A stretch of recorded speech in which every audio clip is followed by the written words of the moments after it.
Coach Tad Boyle. Coach, you can start with opening statements. We'll open up for questions.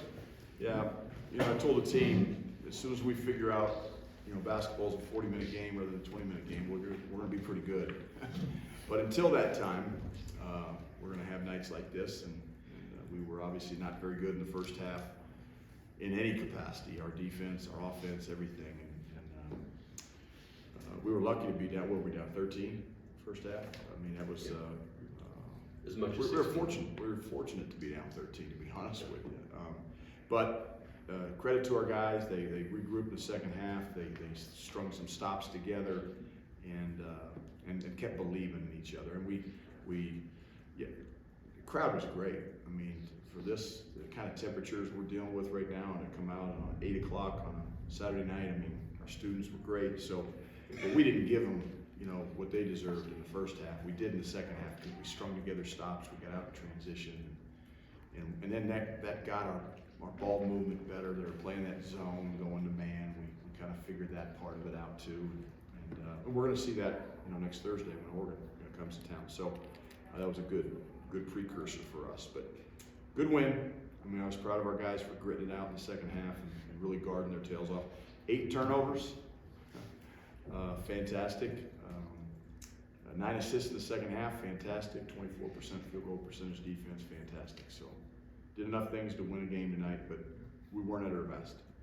And the first half defense for your team, it seemed like guarding the ball wasn't much different than we saw the second half at Cal. But what changed? Well, we switched all ball screens in the second half, and we doubled the post if it was coming in the post against our guards. So that's basically it. We just changed our ball screen coverage. It was kind of, for me, it was a last resort. It was like a frustration move because our ball screen coverages were so bad. Our ability to guard the ball was so bad.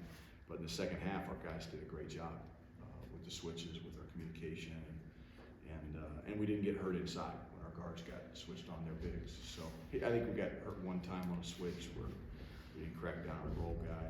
They got an easy layup. So. And then we tired them out. Look, USC was shorthanded without 2 of their best players, so we wanted to wear them down. I thought our pressure in the second half defensively, our energy was so much better than in the first half, and that created some havoc for USC. With all the guys out, Kobe Johnson kind of becomes their de facto go-to scorer, and it seemed like Cody had him for most of the night. What impressed you about what Cody was doing? I think Kobe finished with 10, but he had that garbage time of 3. What was Cody doing? Yeah, I thought Cody's using his length and keeping him in front of him, getting through screens, and then other guys guarded him when he got switched off. But I thought Cody did a good job of getting through screens, and then he's really good at using his length and not fouling. I think he fouled him one time there in the second half. We got 2 free throws out of it, but for the most part, Cody's length and his ability to time, and contest shots is really, really good for a freshman. And so he's an important defensive presence for us. And Javon Hadley, I thought defensively was great with his energy level. And Eddie switching on the ball screens, and KJ, all of our guys in the second half were fantastic. I thought Luke O'Brien's minutes in the second half were off the chart good. So that's what you need. Coach, the players said that you're generally pretty positive in that halftime.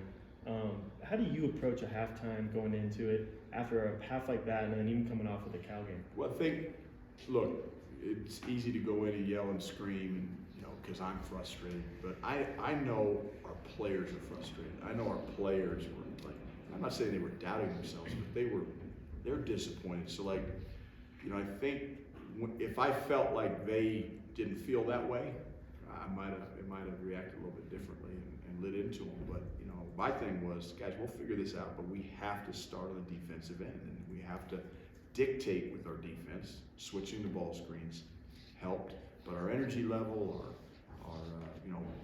not letting them just pass it wherever the heck they wanted to pass it. We kind of let them do whatever the heck they wanted to do in the first half, but in the second half we dictated with our defense. We talked about that at halftime, and our guys did it. Credit goes to the players. Players win games. I like to sit here and say coaches win games. Coaches don't win games. I can help lose a game, but I can't win a game. These guys, the players, win games. They make plays. What's to say for your bunch going forward that you've been playing pretty well at home? tonight didn't shoot the ball great from three. Right. KJ had his lowest scoring, out rebounded. Yeah. Yet he still managed to find a way to rally late. Yeah, and that's what you have to do in league play, because again, you're not always going to be at your best every night. Now we've got to be better than we were tonight, next Thursday against Oregon, because again, USC was shorthanded tonight without their two best guards. So it was a good hop for us, but yeah, we got to continue to get better and understand that it's not going to be easy. You're going to have to find different ways to win games.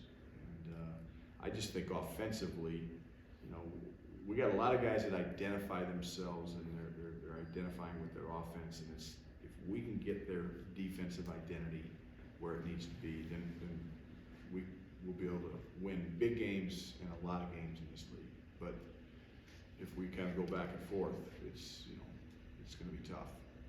How far along do you feel that defensive identity is being established? 50%? Well, we're talking about it. You know, that's Yeah. the good news. But we're not going. I mean, again, putting two halves together, and that's so we're not there yet. And it's been like that since the beginning of the season, even in the non-conference. So, you know, they didn't shoot 50% in the first half, but they shot, you know, well enough. And we just our ball screen coverages weren't very good in the first half, but in the second half it was a lot better. When you look at Javon Hadley, you see the glue guy, but there's a lot of things behind the scenes that he does. He was such a big factor tonight. What do you see from him and what he contributes? He's so much. Glue guy does not do him service. I mean, he is, because he does so many little things, and to me, that's the definition of what a glue guy does. They make, you know, they do the little things. They set screens. They play defense. They get their hands on balls. But he's becoming an offensive weapon for us, and you know, he's very unselfish. He makes the right play, you know, 9 times out of 10 offensively, and he competes his tail off defensively. He had 9 defensive rebounds. You know, I was a little disappointed in Eddie's offensive rebounding and Javon's offensive rebound, because I thought those guys could really, you know, get some second chance points on them. I mean, when you know, I guess Eddie had 3. That's not bad. KJ had 3 as well, so I take that back on Eddie. 3 offensive rebounds. We'll take that every night, but I just think offensive rebounding was something we talked about with USC that we could do, we needed to do, and we missed 20 shots in the first half, and we had 3 offensive rebounds. So again, that's effort, that's energy. It's like if you just go and crash, you're going to get some. So we still got you know, a high ceiling that we've not even scratched the surface with yet. Certainly in the last couple of weeks. You mentioned the low turnovers, and even in that, you know, a couple of those were the early questionable charge calls. I think one of them was a tech, so it was really only a couple actual giveaways. Yeah. And it's 2 games in a row with a season. Is there anything that has maybe happened or not happened in these couple of games that was happening throughout the bulk of the season? I don't know. I think it's your players that are, you know, making better decisions and making simple plays. And we only had 3 turnovers in the second half. You know, we had 5 at halftime, I think. So, yeah, I was really pleased with that. Yeah, we fought foul trouble. KJ, you know, he hadn't been in foul trouble all year. Picking up the second call, I think, was probably a good one.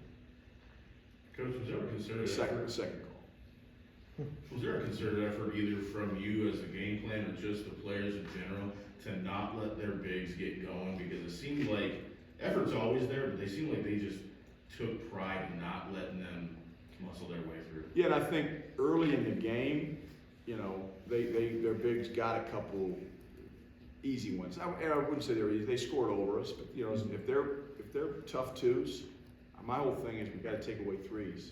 And they had 4 threes at halftime, and 3 of them were by shooters. So the bigs were like, if Eddie's on a big, like we'll go one-on-one with him. He's a really good one-on-one defender down there. I trust him a lot. Now, again, they played a bigger lineup, so sometimes when smaller guys are on those bigs, that's when we got to have a double team package, and we did a better job of that in the second half. Didn't really get to it in the first half, but switching is a factor in that, because when you switch, Eddie's on a guard. He did a great job tonight, but now one of your guards is on their big, and that's where we need to give help and be ready to you know, come double when the ball does go in there. We did a pretty good job of that. I think we fouled once, but it really didn't hurt us a whole lot. Coach, you've had some big individual individual performances this year, but tonight all starters took at least 9 shots, but not more than 12. What was it like seeing such a even scoring chart? Yeah, I told our guys after the game, the thing that makes this team so good, in my opinion, and so dangerous is we've got multiple guys that on any given night can score the ball, and some, against Cal, Eddie had 22, against Arizona State, Javon Hadley had 19, a career high, but our balance is so good. And that's what we need to understand. If we just have to rely on each other offensively and not have an agenda. Make the right play. The defense is going to dictate what play needs to be made, whether you're shooting a jump shot, or you're post feeding the ball, or you're cutting, or you're hitting the roll guy, or you're throwing back for a fill-up jump shot off a ball screen. The defense dictates what you need to do. And if our guys will just understand that and adhere to that and make simple plays and have 8 turnovers, we're going to have multiple guys in double figures, which we've had many times this year. And we weren't at our best offense. We didn't shoot the ball as well as we're capable of shooting the ball tonight. We figured out a way. Anything else for Coach? Thank All you. right, thanks guys. Yep.